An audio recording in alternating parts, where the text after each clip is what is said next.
Bonsoir et bienvenue dans Pékin Express, l'aventure continue, épisode 7. Allez, c'est parti, on va débriefer ensemble de ce 7ème épisode et il s'est passé tellement de choses. En plus de ça, ça y est, nos binômes sont arrivés en Jordanie. Alors ce que je vous propose, c'est qu'on fait un petit récap assez rapide de ce qui s'est passé la semaine dernière.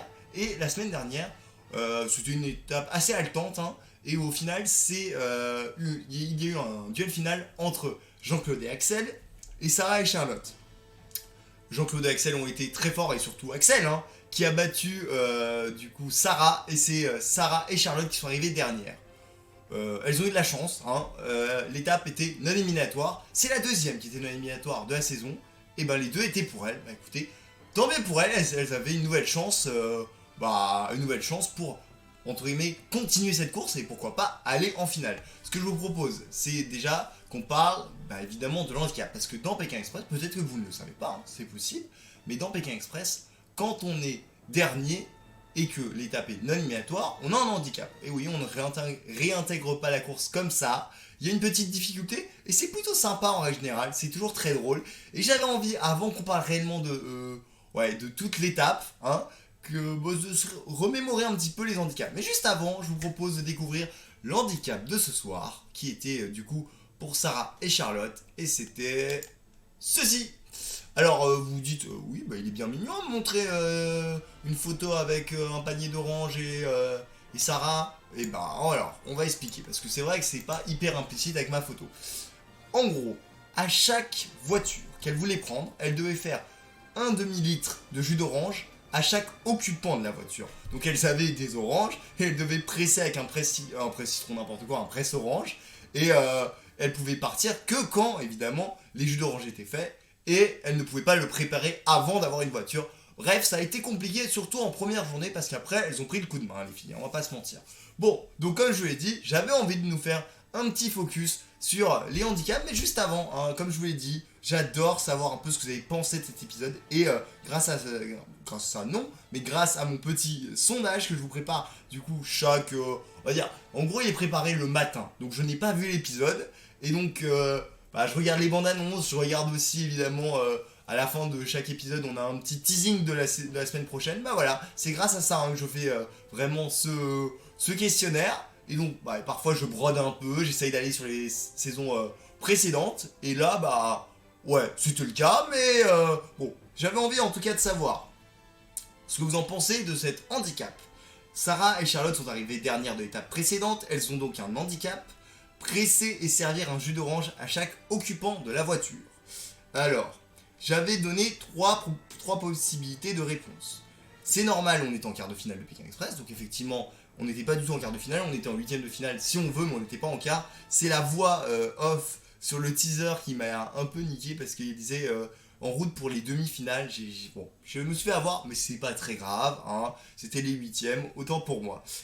En vrai, ça va si elle s'organise bien, ou c'est trop dur et ils abusent. Et vous êtes 75% à dire c'est normal, c'est la compétition. Alors on est en quart de finale, on n'était pas en quart de finale, mais vous avez compris l'idée. Donc ça, vous étiez 75%. Et en vrai, ça va si elle s'organise bien, à 25%, et vous allez voir que c'est pas complètement faux ce qu'on dit les 25%. Et c'est trop dur, ils abusent, personne n'était là-dessus. Ok, donc vous aimez quand même la difficulté, et vous la trouvez justifiée. Et je suis plutôt d'accord avec vous en tout cas.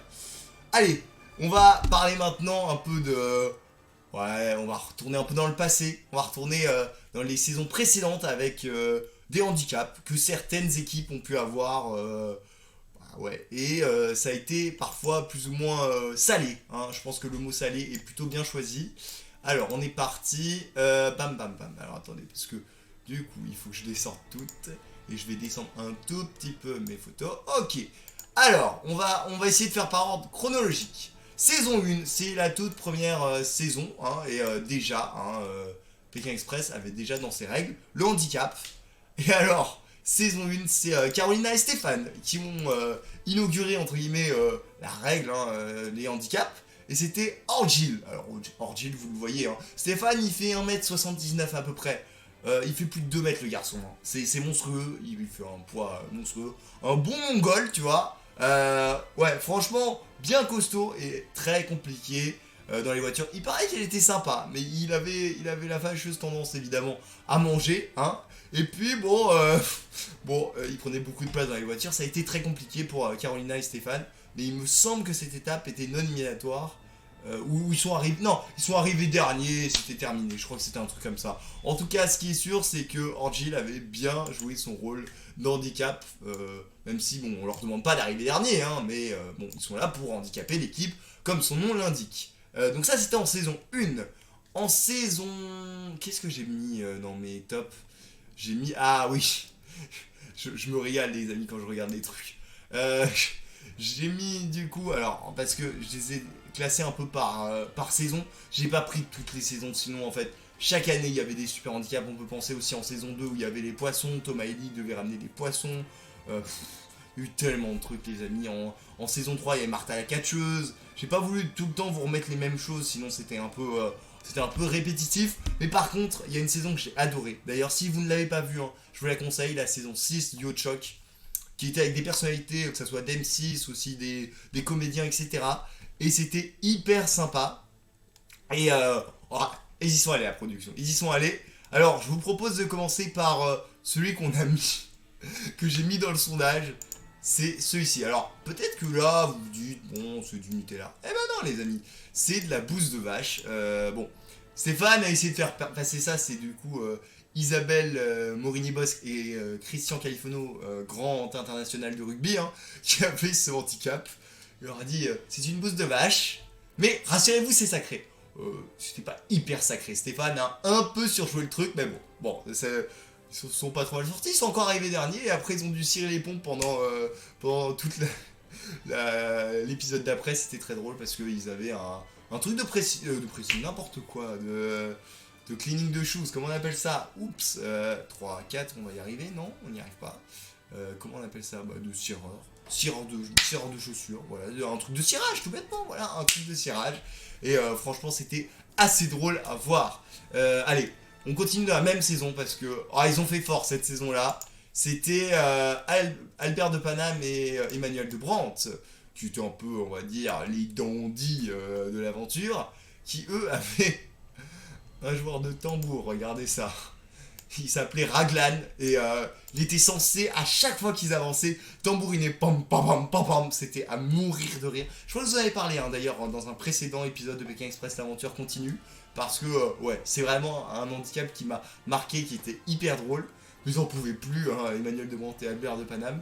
Ils ont tellement crié sur le gars, ils ont tellement stressé le gars qui était jamais parti de sa ville que à la fin il en pouvait plus, il a dit stop, j'arrête, ils ont dû retrouver un autre, la production, enfin bref, c'était hyper drôle.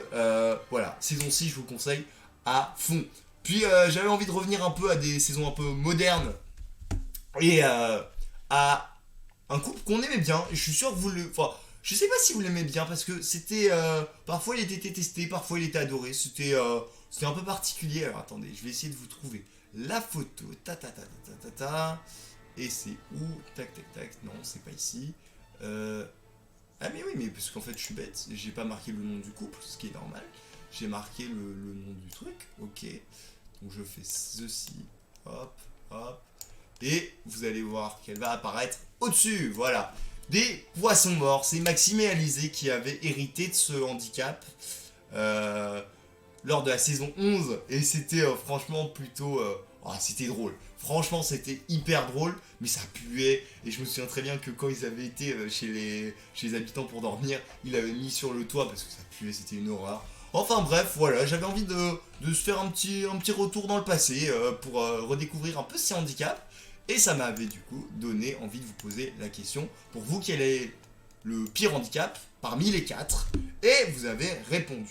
Alors, qu'est-ce que vous m'avez dit? Alors, eh ben, vous êtes unanime. En même temps, c'est vrai que c'est dégueulasse. C'est la bouse de vache à 100% qui vous a dégoûté, qui pour vous c'est le pire handicap. Ouais, on va pas se mentir, c'était chaud. Et ils sont arrivés derniers avec ça en même temps, ça puait. Mais c'était très drôle parce que Stéphane, vraiment, il avait vendu en mode. Vous verrez, peut-être que certains vont même la toucher et tout. Pas du tout, c'était ignoble. Et je crois que Isabelle Morini-Bosque et Christian Califono vont s'en souvenir pendant longtemps. Bon, on va revenir un peu à la course parce qu'on a parlé handicap. J'aime bien aussi vous refaire un petit retour dans Pékin Express. Ça me permet aussi voilà, de me rappeler des bons souvenirs avec vous. D'ailleurs, n'hésitez pas si vous aimez vous rappeler aussi d'autres souvenirs que vous dites ah bah il a oublié ça, bah n'hésitez pas à me le dire, hein, que ça soit évidemment en direct, hein, je lis évidemment vos messages, que ça soit sur Facebook ou sur YouTube, n'hésitez pas, je sais que vous êtes assez nombreux, surtout sur Facebook, hein, vraiment, merci beaucoup pour ça. En tout cas, oui aussi évidemment en replay, parce que vous êtes assez nombreux à me regarder en replay, donc merci aussi.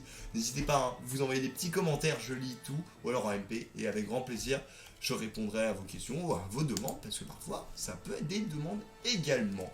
Ok, donc revenons à l'handicap. Handicap de Sarah et Charlotte. Donc elle devait faire évidemment toute l'étape avec ça. Évidemment, elle pouvait se, entre guillemets, débarrasser du handicap si elle gagnait l'épreuve d'immunité qui avait lieu sur la mer morte, enfin à côté de la mer morte. Mais on n'en est pas là. Parce que dans cette étape, il s'est passé pas mal de petites choses. Ils ont mis quelques petites épreuves à la prod pour pimenter ça et c'était assez sympa. Ouais, ce qu'on va faire, c'est qu'on va se réorganiser un peu là-dessus. On va du coup enlever cette petite photo. Je suis désolé, hein, mais j'ai plein de photos, les amis, dans tout mon truc. Donc voilà. Alors, comme je vous l'ai dit, hein, tous les binômes partent. Du coup, alors, c'est Al-Sakra, je crois, quelque chose comme ça. Bref, c'est une demeure de Laurence d'Arabie. C'est un peu au nord de la Jordanie. Et ouais, c'était très joli. On va pas se mentir, c'était assez sympa. Et dans cette ville, il devait jouer un jeu qu'on connaît hein, dans Pékin Express, c'est deviner la chanson. On a vu ça à Mexico, il me semble aussi que aux Philippines, on avait dû avoir ça. Enfin bref, c'est vraiment légion, j'ai envie de vous dire, dans Pékin Express. Donc la prod, hein, pendant cette étape, ont adoré pimenter la course des candidats en mettant des petites épreuves hein, à droite à gauche de l'étape. Et c'était la première, une épreuve qu'on connaît plutôt bien. C'est celle où en fait les candidats doivent retrouver le chanteur et la chanson, mais c'est des chansons françaises. Et cette fois-ci, vu qu'ils allaient après à la mer morte, et ben il fallait retrouver des musiques en rapport avec la mer. Bon, il y en a ils sont pas très bons. Il y en a ils sont pas très bons. À l'instar, on le voit d'ailleurs, hein, pas à l'instar, justement, à l'image de Tariq et Ahmed qui ont eu vraiment du mal. Je crois qu'ils ont. Ouais, en fait, on n'a même pas vu les réponses de Tariq et Ahmed, mais bon, ça a été très compliqué. Ils sont vraiment partis bien plus tard que les autres. Les premiers, ça a été, je crois, ouais. Jean-Claude et Axel qui ont été très bons. Lucas et Nicolas pas mal, et ils sont partis quasiment au même moment. Jérémy et Fanny en troisième avec Sarah et Charlotte, et après Tariq et Ahmed. Mais bon, ça n'a pas beaucoup joué, mais ça prenait quand même un petit écart, hein, mine de rien. Et c'était assez drôle parce qu'ils ont dû reconnaître Santiano du Gaufret, etc. Ça a mis un peu de temps à sortir du Gaufret, hein, mine de rien. Je pense d'ailleurs à un de mes copains, c'est son grand-père. Voilà, je te fais une bise. Voilà, petit message perso, j'avais envie. Voilà. Bon, en tout cas, ce qui est sûr, c'est que nos candidats, ils sont quand même sortis, malgré Tariq Ahmed, un peu compliqué, hein, comme je vous le disais. Et ils devaient aller direction la mer morte. Alors, la mer morte. Je vous avais dit, hein, vous allez prendre une claque et franchement, ouais, c'était hyper beau. Je vais fermer celle-là et je vais vous montrer une de mes photos parce que je vous l'avais dit hein, précédemment dans un débrief. J'ai eu la chance d'aller vraiment voir la mer morte et c'est incroyable. Donc voilà, je vous offre ma photo. J'espère qu'elle vous plaira. Voilà, c'est vraiment, j'en ai pris plein les yeux. Et après, on va continuer l'étape, mais elle était magnifique. Voilà, petite photo. C'est, il me semble, vraiment un des premiers moments où j'avais vu la mer morte se profiler devant moi. Et là, les couleurs sont complètement folles et là tu te dis, ah ouais quand même. Donc voilà. Bon, résultat des courses. Ils doivent arriver au niveau de la mer morte, hein, à Soumaillé.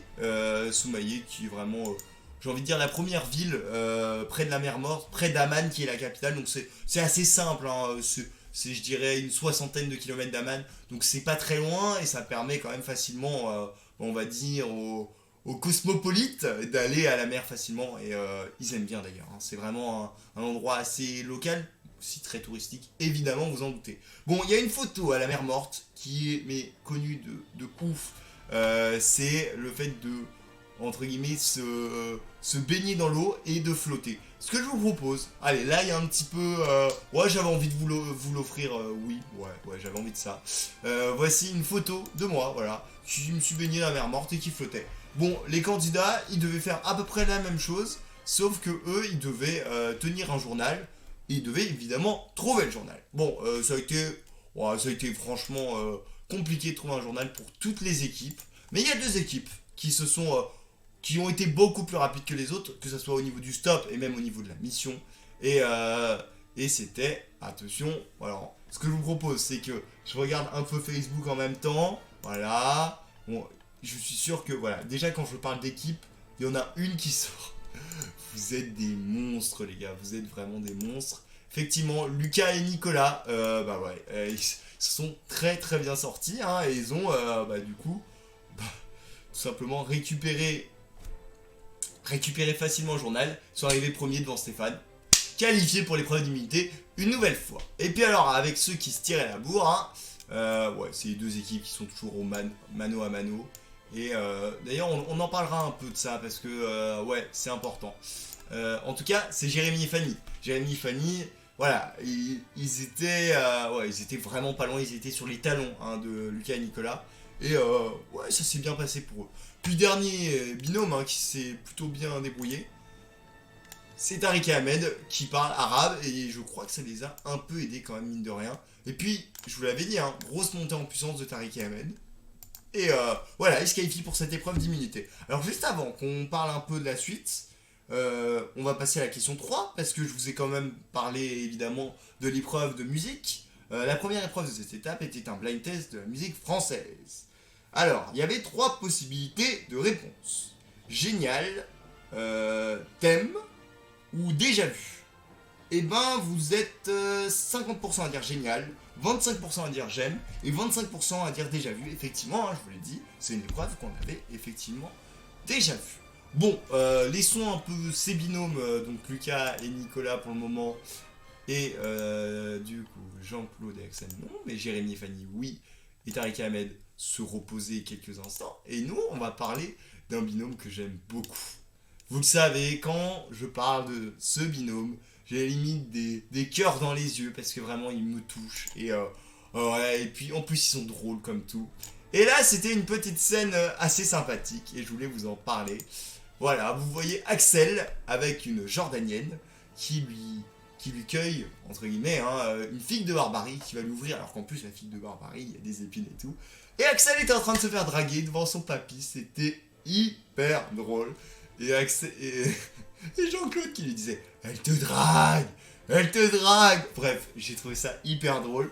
La femme lui a quand même dit Habibi, Habibi en arabe. Alors je suis pas du tout bilingue en arabe, hein, loin de là, mais en tout cas, je pense qu'on sait tous à peu près que ça veut dire mon chéri.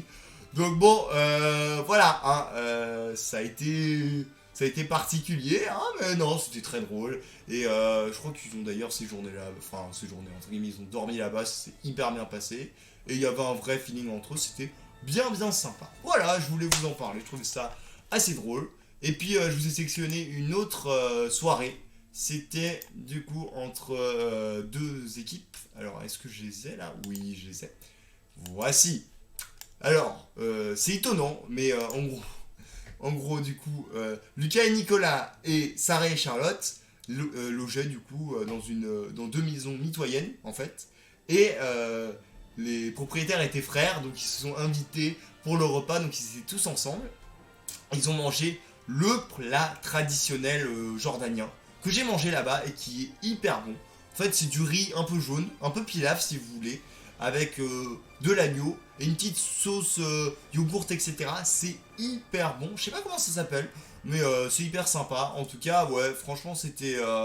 Ouais, non, c'est un super. C'était un super moment parce que les équipes se retrouvaient, donc voilà. Peut-être par contre qu'ils profitaient peut-être un peu moins de la population locale et du coup bah, de leur hôte. Mais bon, non, mais c'était sympa, c'était festif. Ils ont bien rigolé, puis on sent qu'il y a, il y a une bonne alchimie entre les deux binômes, et c'est cool de voir ça.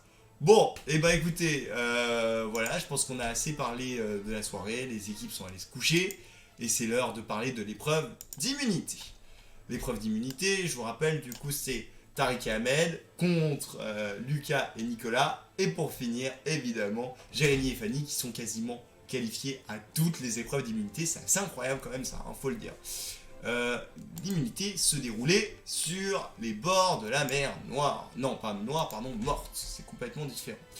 Euh, c'est un jeu qu'on connaît pas trop, hein, on va pas se mentir dans Pékin Express. Enfin, il y a une partie qu'on connaît, genre l'équilibre, parce que bon, ça arrive souvent dans des beaux monuments qui fassent des jeux d'équilibre, etc. Mais là, j'avoue que c'est un peu inédit. Ils sont partis sur un jeu de stratégie. Je vais vous expliquer les règles. Alors, je vais vous mettre une petite photo. Par contre, là, elle est un peu grande. Je vais la pré-shot un peu pour que ça soit pas immense.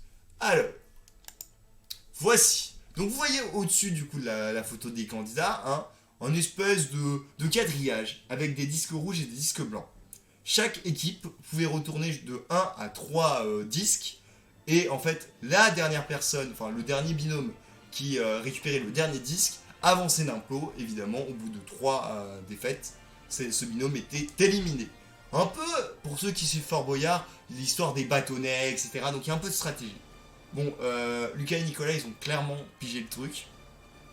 Et Jérémy et Fanny, pas trop mal aussi. Donc au départ, ils ont fait reculer de 2 rangs Tariq et Ahmed, qui ont tenu vachement longtemps sur le petit plot. Ils ont été très très forts, hein, mine de rien.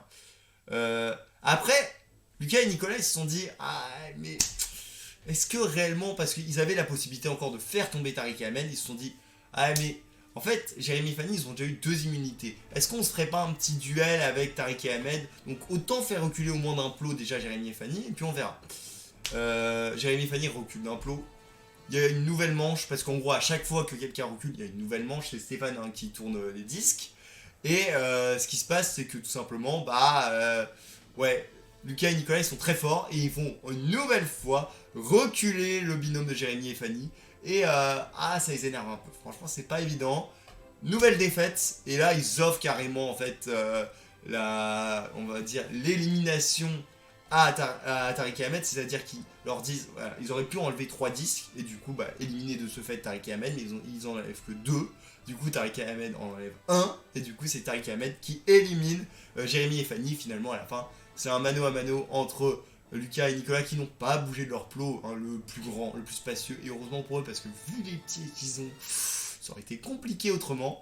Et du coup, Tariq et Ahmed qui sont sur le petit plot.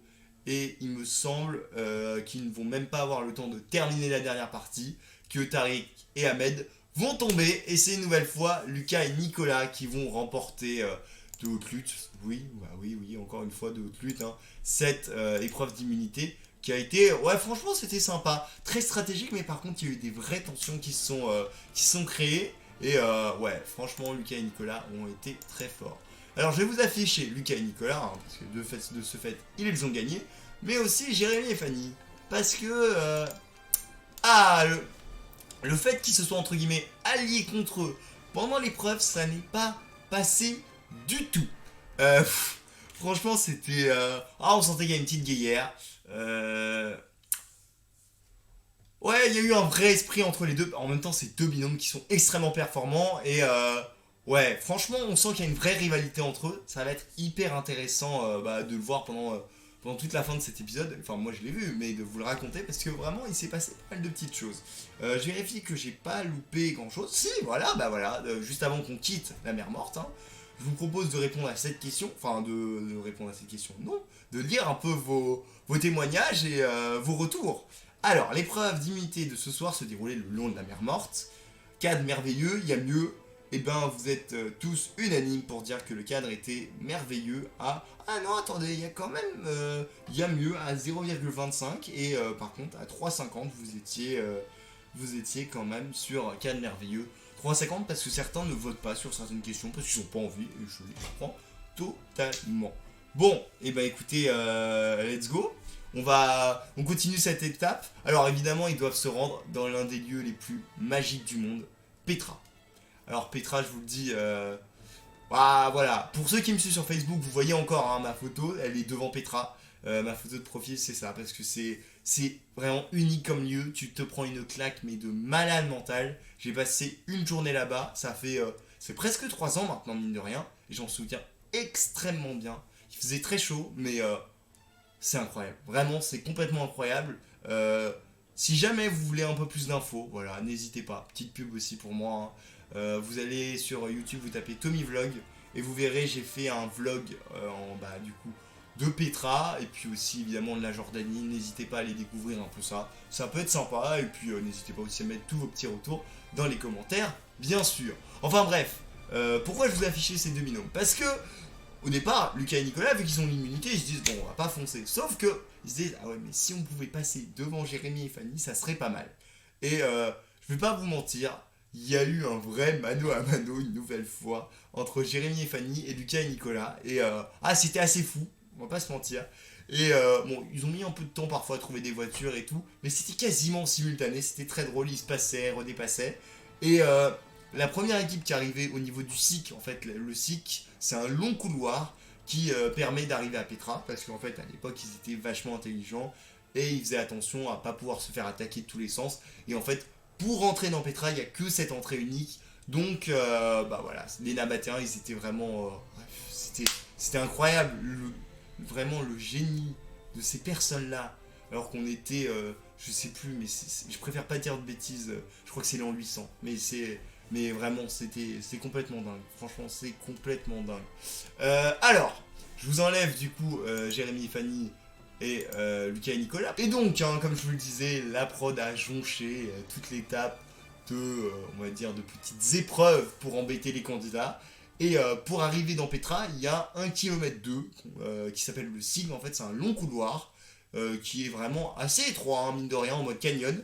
Et en fait, c'est le seul accès pour se rendre à Petra parce qu'à l'époque, les Nabatéens vraiment avaient réfléchi à ça et je suis vraiment, vraiment fasciné par le génie de ce genre de civilisation qui avait tout compris et qui ont bâti des tels monuments. Mais on va voir quelques photos après. Puis je vous proposerai en fin d'épisode un petit bonus car j'avais filmé quelques images de la Jordanie et j'avais envie de vous les partager. Bref, donc les équipes devaient aller en calèche, donc sur 1,2 km là-bas, donc c'était le panneau voiture internet. Et en fait sur la calèche il y avait un espèce de fil de fer et ils devaient tenir le maximum, enfin en gros ils ne devaient pas faire toucher parce que s'ils touchaient entre guillemets le morceau de métal avec le circuit évidemment en métal, ça sonnait et ils prenaient 2 minutes de pénalité. Jérémy et Fanny avaient un peu d'avance sur Lucas et Nicolas, mais ça a été très très vite rattrapé parce qu'ils ont fait beaucoup sonner, alors que Lucas et Nicolas ont été très forts, ils ont sonné qu'une seule fois. Alors juste avant qu'on vous dise qui a remporté l'étape, j'avais envie de... Voilà, je vous ai posé la question pour savoir, une nouvelle fois le panneau voiture interdite intervient dans la course ce soir. Qu'est-ce que vous en avez pensé finalement de cette petite épreuve de fin de parcours?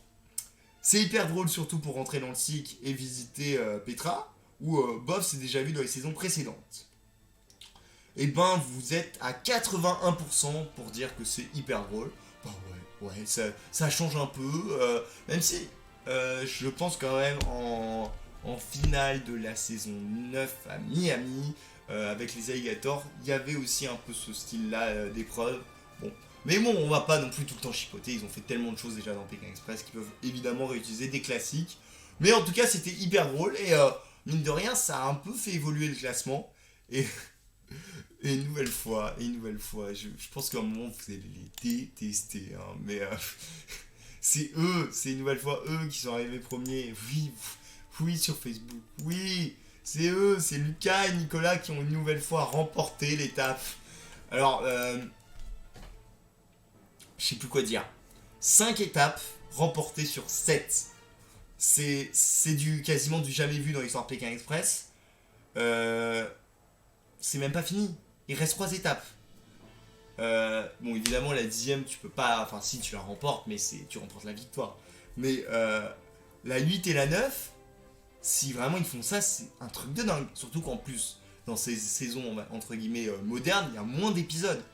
Donc, moi je suis sur le cul. Je vous le dis, je suis vraiment sur le cul. Lucas et Nicolas, c'est des machines. En deuxième position sont arrivés Jérémy et Fanny. Troisième, Sarah et Charlotte, qui s'en sont très très bien sortis malgré leur handicap. Quatrième, c'est Tariq et Ahmed, qui, ils sont pas arrivés derniers. Et pour une fois, c'est Jean-Claude et Axel qui sont arrivés en dernière position et qui ont dû participer au duel final. Alors, hop, je vous affiche Jean-Claude et Axel parce qu'ils vont faire le duel final. Et évidemment, on vous le rappelle, il y a une règle depuis la première étape, c'est le dossard vert, enfin le dossard vert, pardon, le pass express. Et en gros, ça permet de sauter entre guillemets le duel si jamais on le détient. Sauf que évidemment, c'est Lucas et Nicolas qui l'avaient, donc ils l'ont jamais utilisé. Il a été, il n'a pas servi. Hein, et du coup, Jean-Claude et Axel, ils pouvaient affronter qui ils voulaient. Et comme je vous l'avais dit, hein, Sarah et Charlotte avaient un handicap. Et lors du duel final, on a forcément aussi le handicap. Hein, on le perd pas. Et donc, résultat des courses, ils ont décidé de choisir Sarah et Charlotte, ce qui est complètement logique. Hein, je vais pas vous mentir. Ils ont envie d'aller plus loin. C'est parce que quand même la 8ème étape, hein, c'est le Wadi Rum et c'est complètement dingue. Allez, hop, voici. Alors juste avant qu'on parle un peu du duel final, je voulais revenir sur, reprendre un peu votre pouls. Alors Petra, c'est ce soir. Je vous ai demandé de le noter sur 5 étoiles. Et aussi, je vous ai fait donc incroyable et surcoté. Et vous êtes 3,25 à dire que c'est incroyable. Et 0,50 à dire que c'est surcoté. Donc vous êtes tous d'accord. C'est magnifique. Je suis complètement d'accord. Dans quelques minutes, je vous mets quelques images. Vous verrez. C'est amazing. Vraiment. Écoutez, c'est parfait. C'est l'heure du duel final, ils doivent aller pas très loin, à 6 km, sauf que cette fois-ci, bon, c'est pas une énorme différence, mais ils vont pas d'un point A à un point B pour revenir au point A, ils vont d'un point A à un point B pour aller au point C, qui est légèrement décalé à l'amphithéâtre où ils s'étaient retrouvés lors de la fin d'étape. Bon, ils doivent arriver dans un endroit qui est entre guillemets la source de Moïse, parce que là-bas, évidemment, Moïse est très très important. C'est l'endroit où il aurait d'ailleurs ouvert la mer Rouge avec son bâton et qui aurait libéré le peuple hébreu. En tout cas, voilà, Moïse c'est très important. Hein. Il y a d'ailleurs une montagne aussi qui porte son nom. Hein. Et voilà, bref. Donc il devait se rendre là-bas. Et de l'épreuve, elle était assez drôle. C'est une épreuve limite de collégiens, de lycéens. Je pense qu'on l'a, pour ceux qui... Ouais, pour tous mes amis, vous le savez, on l'a tous fait. C'est un bottle flip, voilà, je vous l'illustrer avec une petite photo. C'est drôle, c'est très très drôle. Les deux qui sont allés évidemment, c'est Axel et par contre pas Sarah, c'est Charlotte. Et Axel et Charlotte connaissaient et avaient joué. En fait, quand tu t'embêtes, tu fais des bottle flip parce que c'est drôle. Puis on va pas se mentir, ça ne demande pas non plus beaucoup d'intelligence, il y a un peu de chance, un poil de réflexion, mais bon. Il devait faire 3 bottle flips pour après repartir. Ça a été extrêmement serré entre Sarah, pas du tout Sarah, entre Charlotte et Axel. Et ils sont partis quasiment en même temps du lieu. Ils ont pris la voiture quasiment en même temps. C'est Axel qui l'a pris en premier, mais il s'est fait déposer. Et Charlotte a pris une voiture et s'est fait redéposer. Mais Charlotte est repartie un peu plus tôt qu'Axel. Et Axel a repris très vite une voiture. Ça s'est joué à 3 fois rien. Mais le binôme qui reste dans la compétition, c'est... Alors attendez, je vais déjà vous enlever la photo du bottle flip, histoire de laisser un tout petit peu plus de suspense. Et tac tac tac, vous le sentez venir, ouais, vous voyez mon sourire, je serai pas autant souriant, effectivement, vous en doutez. C'est Jean-Claude et Axel qui sont qualifiés pour la 8ème étape de Pékin Express. Et Jean-Claude, 72 ans, voilà, il va faire le Wadi Rum qui... Je vais vous en parler après, mais c'est complètement dingue. C'est complètement fou. Bon, Sarah et Charlotte, ça y est, là c'est vraiment terminé. Il n'y a plus d'étapes non éliminatoires. En même temps, si on calcule bien, c'est normal. Parce que sinon, on est 3 en finale. Ce que je trouvais très bizarre avec du coup le teaser de M6. Mais en tout cas, voilà, Sarah et Charlotte, c'est terminé pour elles. Et elles ont vraiment... Ouais, elles ont fait un beau Pékin Express. Elles ont eu 2 étapes non éliminatoires. Elles se sont battues comme des lionnes. Bon, voilà, c'est comme ça. Et puis, il faut bien rentrer. Mais elles ont fait un très très beau parcours. Et puis, elles se sont vraiment dépassées. Donc, c'était plaisant de les voir quand même jouer sur ce Pékin Express. Bon, vous le savez, je l'ai dit, je suis le meilleur pronostiqueur de Pékin Express. Je sais pas si un jour on fait des pronostics Pékin Express, les gars, appelez-moi. J'ai toujours bon. C'est hallucinant. Comme je vous le disais, les sondages sont créés du coup le matin et du coup je n'ai pas vu l'épisode donc je peux pas vous dire qui va être éliminé, mais bon j'ai le petit feeling. Du coup je vous ai posé la question ce coup-ci, qui va gagner Pékin Express? Il y avait que 4 binômes proposés parce que j'ai supposé que Sarah et Charlotte étaient éliminées, Donc il y avait Jean-Claude et Axel, Lucas et Nicolas, Jérémy et Fanny, ou Tariq et Ahmed. Et alors, ah bah ça c'est marrant ça. Parce que normalement je vous mets des étoiles, et vous devez voter en fonction des étoiles, mais j'ai l'impression que c'est plus un concours de popularité qu'autre chose. Et là, mine de rien, c'est assez intéressant mine de rien. Donc, Jean-Claude et Axel à 50% pour vous, c'est les gagnants de Pékin Express en 2022. Pourquoi pas? J'aimerais bien. J'ai peur quand même, je vais pas vous mentir, j'ai peur, surtout quand j'ai vu les images de la semaine prochaine où ça va être très très hard dans le Wadi Room, mais on en reparlera un tout petit peu plus tard. Lucas et Nicolas, évidemment, sont vos grands favoris aussi, hein, à 25%, et Jérémy et Fanny également. Je pense effectivement que Tariq et Ahmed vont avoir beaucoup de mal la semaine prochaine. Ça va jouer vraiment entre Jean-Claude et Axel et Tariq et Ahmed, quoi qu'il se passe. Et la semaine prochaine, il n'y a pas d'épreuve d'immunité. Donc, comment vous dire? Là, tout le monde a, entre guillemets, une chance d'être éliminé et de ne pas voir les demi-finales. Parce que en plus, hein, la semaine prochaine, c'est le dernier duel final.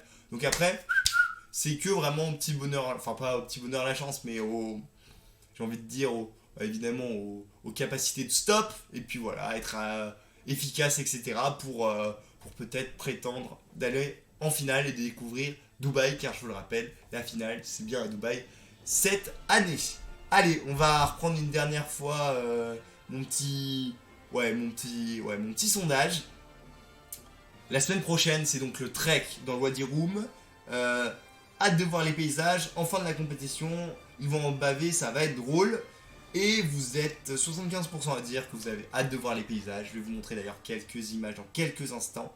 Et en fin de la compétition pour vous, bah ouais, c'est vrai que... Ouais, c'est vrai que ça va être aussi très corsé. Et je vous le dis, à mon avis, on va avoir un vrai duel entre Lucas et Nicolas et Jérémy et Fanny, car cette étape, elle est plus ou moins bien passée auprès des deux binômes. Allez, je vous montre, comme promis, une image du Wadi Rum que j'ai eu la chance de prendre, qui est... c'est magnifique. Seul sur Mars a été tourné là-bas, pour vous donner une idée. Il fait jusqu'à 45 degrés là-bas. Vraiment, c'est monstrueux. Franchement, ouais. C'est fou, c'est complètement fou. Il fait hyper chaud, je me souviens très bien, on y allait le matin, genre vers 7h. Ça tapait mais monstrueusement. En plus, c'est un désert assez connu parce que il y a des serpents, il y a plein de trucs. Et puis, ça a inspiré pas mal finalement soit de films, etc. Et ouais, il y a un côté aussi très, très mystique. Mais vous le verrez certainement lors de l'étape de la semaine prochaine. Vraiment, vous allez en prendre plein les yeux, je vous le garantis. Puis en plus de ça, ils vont pimenter la course des candidats, comme vous en doutez. Allez, je vous l'avais promis, juste avant qu'on se quitte, quelques images de la Jordanie.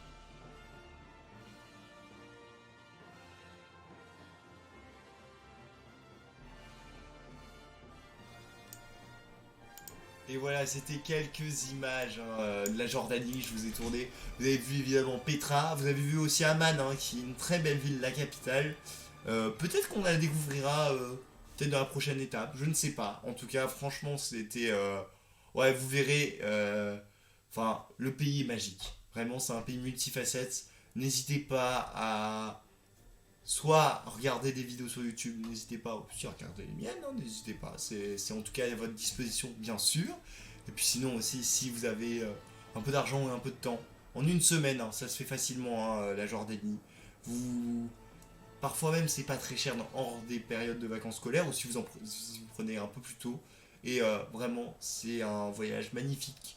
Vous sentez un peu l'émotion que je vous transmets, mais c'est vrai, c'est vraiment été un voyage extraordinaire et j'avais vraiment envie de vous en parler, de vous montrer quelques images. Donc vous avez vu la mer morte, vous avez vu Petra, vous avez vu le Wadi Rum et puis Amman. Voilà, c'était pour moi vraiment un truc incroyable. Puis aussi côté spiritualité, il y a l'endroit aussi où Jésus s'est fait baptiser par Jean-Baptiste. Ça s'appelle Al-Maktas, c'est juste à la frontière d'Israël.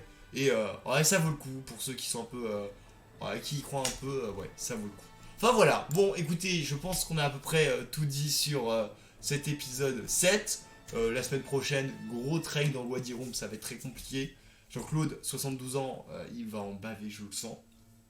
Mais je pense qu'on va voir encore plus l'amour que porte Axel à son papy, et c'est tellement touchant. C'est vraiment hallucinant. Et voilà, je pense que j'ai à peu près tout dit. Merci beaucoup d'avoir été présent pour ce débrief.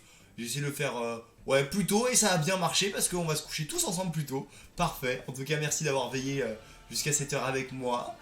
Merci évidemment sur Facebook, sur YouTube. Puis merci à vous, si vous êtes en replay, bah, vous n'avez pas veillé avec moi. Mais vous regardez quand même mes vidéos, donc n'hésitez pas, un petit commentaire pour me dire ce que vous en avez pensé. Si jamais aussi vous voulez proposer quelque chose pour l'émission, n'hésitez pas, il reste plus beaucoup de numéros, hein, donc ça va être le moment de le faire. Et puis prochainement, si normalement la semaine prochaine, j'aurai une invitée pour commenter avec moi l'épisode. Ça va être assez génial, je vous le garantis. Prenez soin de vous, passez évidemment une bonne semaine et nous on se retrouve jeudi à partir de 23h30 à peu près pour débriefer du trek. Allez, salut!